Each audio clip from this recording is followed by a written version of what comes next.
put him in the dungeon in the basement. He's not even visible. And after the transformation, she is married to Shiva. And Shiva is blissful. And therefore the bliss also comes partly to Shakti. And so that Ananda, you feel very, very good about yourself. And you feel extremely self-composed. And you care a damn for the world. Because you've come into yourself. Till now, you are so frightened by the world, you're so enamored of the world, you're so impressed by the world, you're running behind the world the whole time. Yes or no? Yeah. Now the story changes. Now the world will come to you. Because you have come to yourself. Do you believe the story? Yeah? Right. Thank you. Thank you for believing me. I'm speaking the truth. So now this has to happen to us. And it will happen if we are sincere and if we keep watching. Not with an intention to correct, but to drink the pain that God has given in our life, which we richly deserve the pain. Otherwise, He's not giving it. So He's given us the pain because we deserve it. We are lovely candidates to receive that pain. And so it is our lot to drink that pain, not to complain, but to drink and die. Psychologically die. You've got to drink the pain and psychologically die. And then all is well. And then you're not going to run behind the world. That thing is over for you. You yourself must be rather tired, isn't it, running behind the world? For decades and decades you're just running behind. Okay, so now we are going to, So now, the feeling nature, the consciousness, it can either be turned towards the senses or it can be turned towards the unmanifest God. Unmanifest, not an object. So hard for you to actually identify whether I've turned or not. But the moment you turn away from the senses into silence, and silence is the face of the unmanifest, then you've done your job. You've got to shift the focus from the sensory world to the world of silence, to the world of nothingness, and then that's the beginning of the connection.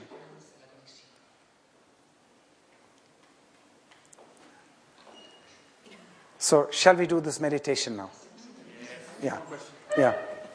Sometimes in meditations, you can have this feeling of emptiness, and how do you get the difference from going like into a sleep state?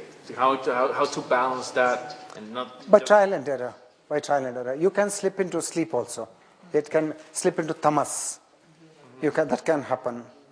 That happens. So that's why in India, for example, when you're doing this meditation, you are discouraged from doing this meditation in the supine position, lying down.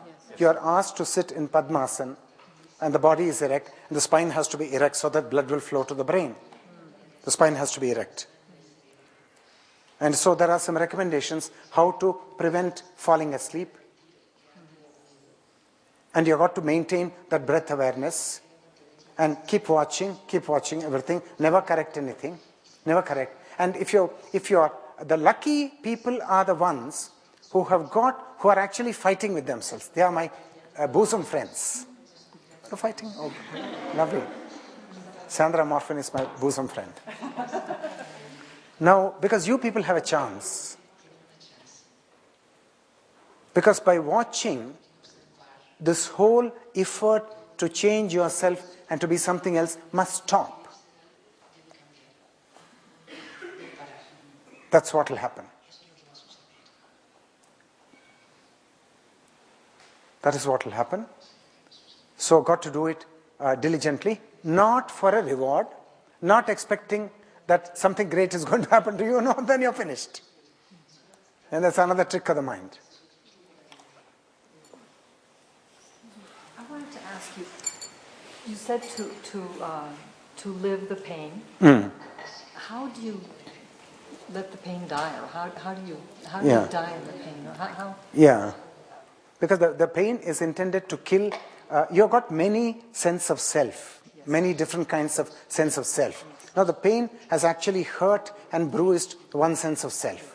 Now, the purpose of that pain, the function of that pain, is to actually extinguish that sense of self, because that is not needed in God's creation anymore. It has to be given a decent burial. That's called dying. That part of you. That part of you, exactly. Yeah, it's just like you are a tree and one branch has become putrid, so that one branch must be lopped off. And God sends pain as a messenger to lop it off. And then, once it is lopped off, a fresh branch will grow on the tree.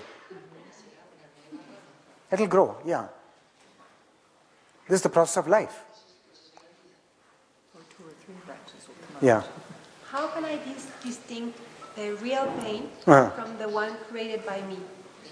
Like suffering from pain. Like if I'm like a victim, and I'm creating suffering because that's a way of acting. Or to distinct the real pain or the real suffering. Yeah, the real pain, the real pain is experienced by you from the position of being the victim. You perceive yourself as being the victim, right? You perceive yourself as being the victim. And then there's a whole lot of pain for you. No, experience that. That's the real pain. Oh, yeah? Yeah, of course. What else is there? That's the real pain. Yeah. I'm caught in a couple things. The lower self is like Shakti, and the Right. supreme self is like Shiva. Absolutely. Okay, Absolutely. so when the lower self surrenders to the higher self, Yeah. that's when consciousness is whole. Absolutely. Okay, so fate. Ah. You said fate a Yeah. couple of times. Do Yeah. you mean karma? What is Karma is built into fate. karma is built. Built into fate. I asked this because when I was looking at the Maya in my life, it's almost as though I'm thankful for it, because this is the way I learned and grew, and finally gave up my silly notions and looked toward a spiritual path. Lovely. So I don't lament the crises and the suffering that I went through, which the Maya, the illusion. Yeah. But at the same sense, how much was I in charge of that if fate Yeah. is doing this? Yeah, fate also can do it, yeah. Now we are doing it consciously. Yeah, fate can do it. Fate can give you a conscious doing of the whole thing, or it can happen also automatically. Now we are addressing the whole thing very, very consciously. I don't know where fate is though here. I mean, I have free will, right? Do I have free will? One sec. We already went into that in one of the early slides, where I showed that there are times and periods in your life when you will have the feeling that you had free will. Then there are times and periods in your life when you will clearly come to the conclusion that you don't have free will because the pain is so enormous. So it's not a fixed thing. Sometimes you have it, sometimes you don't have it, depending on the pattern of your destiny. It depends on the pattern of your destiny. And that's an individual affair. It changes from individual to individual. It's not a fixed thing. Not a fixed thing. So now shall we, yeah. No, please. How would you define free will? Actually, you got the will, your will is the divine will actually. Because I said all of us are actually God, but God masked by Maya. Masked by Maya. So there is a will in the human life, and an astrologer understands this will in terms of the houses, the 3rd house, the 7th house, and the 11th house, especially the 3rd house and the 11th house, which are extremely willful houses. So if you've got a 3rd house and the 11th house, which are very, very strong, then your will is very strong. And the will also comes through the sun and through Mars, which are cosmic life energies. So if the sun and Mars and 3rd house and 11th house are very strong, then you're an extremely willful guy. You can be dangerous for the world because you'll use this will to conquer somebody, to hurt somebody, to do some achievement, and in the process you'll be hurting a large number of people. Because you take a guy like Hitler, he had a huge Himalayan will. All the tyrants of history are guys who had a Himalayan will. And such a huge Himalayan will is not for the betterment of humanity, but only for the detriment. So it must be in moderate amounts. It must not be excessive. The will must be in moderate amounts. But you cannot be completely bereft of will. Then you will be a useless guy. Because then you will not have a motivation to do anything in life. You'll just be sleeping under a tree. That's not good enough either.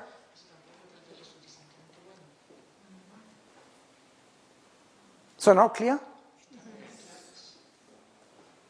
Now there are two kinds of watching. Two kinds of watching now.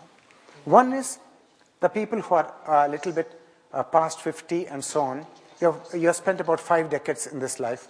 So you're covered actually vast ground. And then you have to look at the whole of your life. See the landscape, the scenario of your life. And then there may be many new insights coming to you.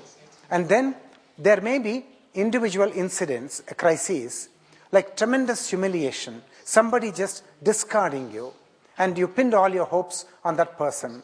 You thought he was your beloved, and then the beloved ditched you and went away. So all your sense of self is completely crushed.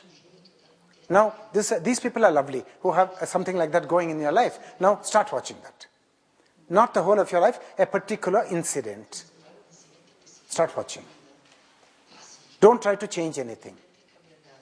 And it must ultimately lead to an emotional catharsis, because the pain that is your due and which God has sent to you, that pain is actually not experienced, and you don't want to experience it because your true nature is bliss. So it's very natural for you to avoid that pain, which is why you're not actually drinking that pain in life, because your true nature is bliss.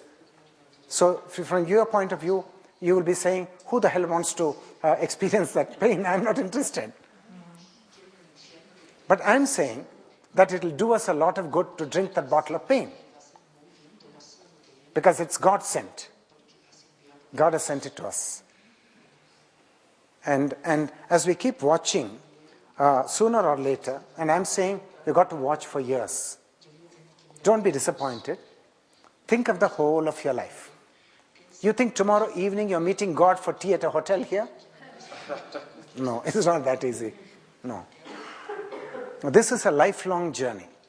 The quest for salvation and the quest for moksha is a lifelong thing. It has to be built stage by stage with great deal of devotion, with great deal of diligence.